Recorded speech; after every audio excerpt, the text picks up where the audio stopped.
Thank you, guys. Good morning, friends. So today's leadership lesson is more of a brainstorming conversation on grading emerging bilinguals in the mainstream classroom. And like Sadly said, it's going to be probably half the time talking, and then the other time will be you guys working.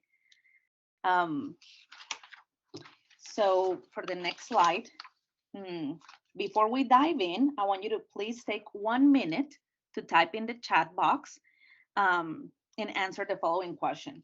What type of grading did you experience in school? And how did it make you feel? Again, what type of grading did you experience when you were in school? And how did it make you feel? And while you start typing your answers in the chat box, I can share my personal experiences. In Colombia, it was with letters. So if you got an E, it was excellent. If you got a B, was good. If you had an A, was acceptable. But if you had an I, like a big red I, that was the infamous insufficient. So that's the one you were scared of showing your parents when you went home. So let's see what you have here. Letters with numbers up to 100. Letters with the A plus letters. Yes. Okay, so I can tell you with those letters, I was always scared to bring home to my parents an A or an I with that red ink. It was just horrible. I will just be very stressed out about that. Okay, so for the next slide, we chose this topic because we have had administrators reach out to us in the ESL department for guidance on fairly grading our English learners and putting these grades in their progress reports. So in all honesty, not everybody in the school district has reached out to us with this question, but it actually fills us with joy to see that at least one or two schools are looking for different ways to present parents and students with more equitable grades for their English learners, especially the ones that have been with us for less than 2 years, our newcomers. We have shared some resources with our schools, but it would be more impactful if we, as the lead team, could raise some awareness on grading emerging bilinguals. So again, this is more of a brainstorming session. So we're sharing some of the resources, but we're gonna have time at the end to listen to your input and what you have done at your school districts. So before we move on, some time for reflection now. Don't worry about typing anything in the chat box. Think about the purpose of grading, the why. Think of how equitable it is to grade all students using the same grading system. Again, especially taking into consideration that we have a language barrier for some of these students. So just reflection time. On the next slide, what's the purpose of grading? Does a grade really reflect what a student is capable of? And are we as professionals reflecting in our own practice? So what comes to mind first is that we grade to gather data on our students and see evidence of growth. Is our student mastering the curriculum? Yes or no? What's next? Intervention time? What are the next steps for us? But we also think that we need to design appropriate assessments with consistent criteria, consistent rubrics to increase student motivation. That'll be the goal. If we could all be on the same page at school doing this for all our students. Because in the end, what we want to hear is the student saying, my teacher is not only giving me a number or a letter or that infamous I that I was talking about. My teacher is acknowledging my gradual mastery of concepts and how, even though I'm not fully proficient yet, I'm making progress and my teachers are noticing it. Of course, they're not going to be so eloquent saying that, but you get the idea. That's what we want to see in our kids' faces when they receive their grades. So now for the next slide, Lyndsay is going to talk to you about some of the resources we have shared with administrators. And please, if you have any more resources to share, please feel free to add them in the chat box. Mm-hmm. Thank you. Good morning, everyone. So, like Vivian said, we've had some teachers or administrators reach out, and some do not. But this is something that has come up again and again in my district. And we feel like there needs to be, some more guidance. As ESL team members and ESL teachers, we are all familiar with the can-do descriptors, and often that's kind of my first go-to. For us, we use elevation, and they are nicely printed on the student EL plan, showing where the student currently is and then where we want them to grow, to attain that next level. So my natural first response is to kind of look at the WIDA can-do descriptors. And then these are some links for you to explore later, but I think pairing the can-do descriptors with the ESL report card examples are kind of a natural pairing. And in my district, our team has kind of tried to talk about how to use those report cards in a meaningful way without it just being another piece of paper or one more task. So I'll be curious when we have some time to share if anyone else has some ideas for that. The sliding scale rubrics, that was a new resource for me, but its goal is to more so gauge the proficiency expectations over time for a student. So for example, the bar might be a little bit lower for a student in the first semester in quarters 1 and 2. But then the expectation shifts to a little more higher expectation for the second semester along the same rubric of skills that we're looking for the student to attain.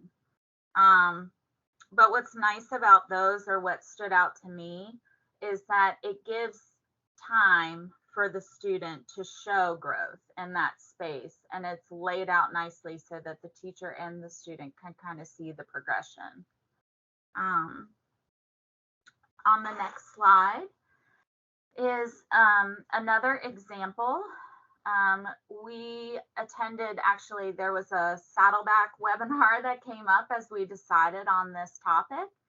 And this is pulled from that webinar, but this was an example of a rubric for kind of a newcomer or a student that's had some interruption, and how to assess in a way that student that's in a high school class and other students are expected to write an essay, but this student just isn't there yet, obviously.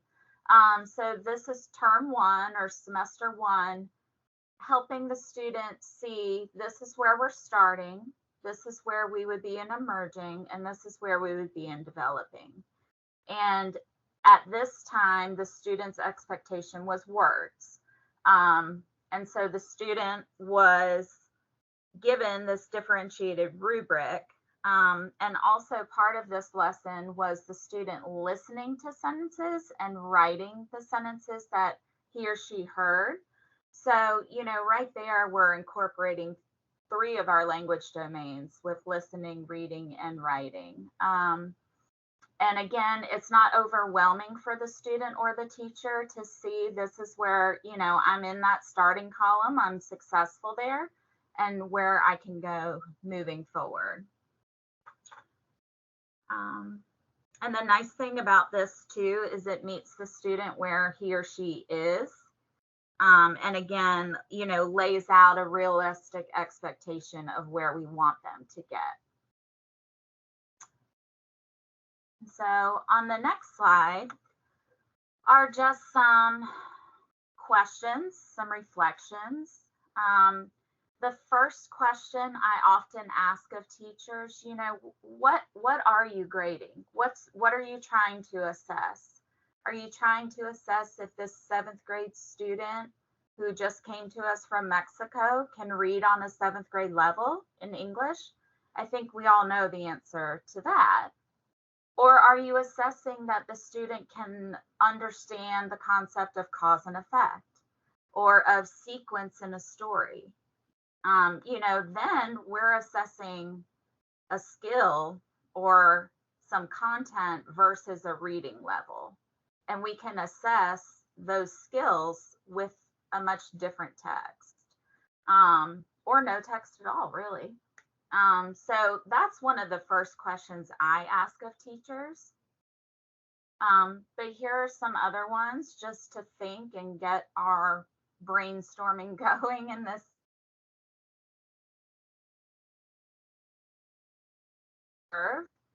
You know, are these practices equitable?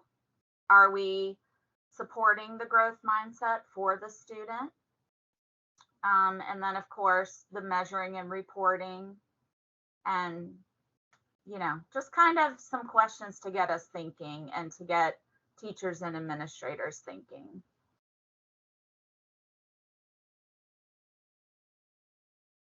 Okay, so on our next slide, I think, Vivian, are we ready to? Yes. Okay. So we have a little interactive portion that we'd like you to participate in on our Jamboard. We kind of want to know, what would you do? So these are a couple situations that I've experienced firsthand. And I know we have a smaller group today. We were planning on dividing you. So we'll ask, if your first name begins with A through L, if you will focus on the first scenario. And if your first name begins with M through Z, if you will focus on the second scenario. If you have time and you'd like to respond to the other one, please feel free. I think the more insight we gather, the better discussions we'll have. But these are two scenarios that I personally in my district, we've been faced with. One from just a couple months ago, or not even a month ago, and one from last year. So maybe take about 2 minutes, read your scenario, and then if you will respond on the slide after the scenario with a post-it.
We have about 1 more minute, but please let us know if we need an extra minute.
Okay, that was my timer, but I'm not sure if we have anybody whose first name starts with letters A through L, because we don't have any answers there, but maybe we have some time to read the second one and focus on that.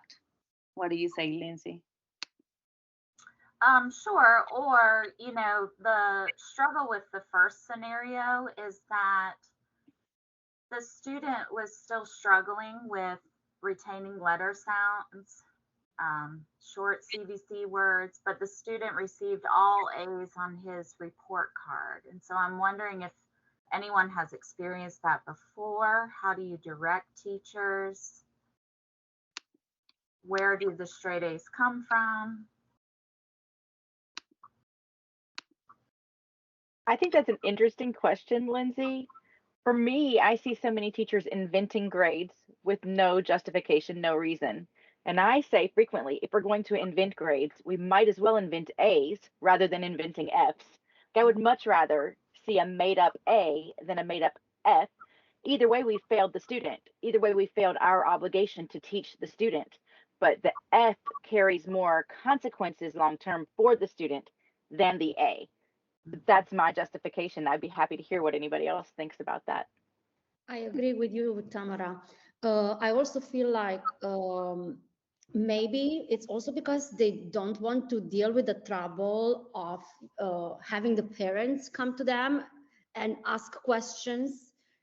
So if you get an A, mom and dad will be happy, although you have these problems. So otherwise, the parents will come to school and they would be willing to discuss what's going on with that C. So it's easier to just put an A, I think, unfortunately. And I'm going to jump in with two things. I think we may have lost Zat Lee because the screen sharing is no longer on. So Tamara, I don't know if you want to share or if you need me to. But I also was going to say, in relation to all that, the scenario states that there is an MTSS process. And so I want to assume that the teacher understands the MTSS process at some level. So even if the school has not reinstated the MTSS process, if the teacher understands, then the teacher certainly can look at the data, figure out where the student is, where they want the student to go. And so what I would request the student do, what the teacher do, is look at that data and say, where are they? Where do I want them to go? And then measure their growth so that they're still sort of doing an MTSS process so that when it comes to that grade, they can show, well, this was where we wanted the student to grow, and that's why she got an A or something along those lines. Yeah, and I like the, circling back to the growth, because I think that's what's huge for our English learners. And I think just in general, these two scenarios show that we maybe do need some more guidance, or some strategies for grading to help our content teachers as well. So exploring some of those resources we shared, or as Vivian said, if you have more resources to drop in the chat, that would be great. Tamara, do you want me to share? I think I am. Am I not? Okay. I thought I have this Jamboard up. Now it is. Yep. Let me know when you want me to go back to the slides. Thank you. I had so many tabs open, I couldn't pull the PowerPoint back up fast enough. I think we're good. I think we were just trying to brainstorm and kind of get some conversation going around grading. I think oftentimes our content teachers aren't sure how to grade our English learners, especially our newcomers or our students with interrupted education. Lyndsay, one of the things I've done touches on what you all put in there, which is the can-dos, using the can-dos. And so I have a PD that I created called Can-Dos and Not Yets. And I've made it so that my teachers can take them into their schools. They can adjust it so that teachers can present it. I can come co-present, or I can come present it. And I've done it all three ways. And the idea is helping teachers see that the can-do resource, even though it looks complicated, really simplifies how do I adjust for this learner. So I get right into that box.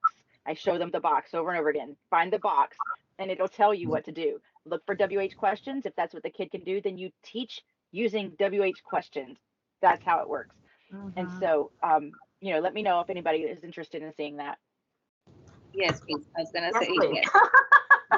So actually, I was gonna say we could add a column there, or maybe we already have the column on the Padlet for resources on grading emerging bilinguals. That'd be great. Let me get that added. Awesome. And that's it from us. Thank you, guys. And then again, if you can keep adding resources to the chat, I'll be sure to be checking those. Thank you so much. Thank you both for such an engaging conversation. And then also they have their resources and references listed. Thank you.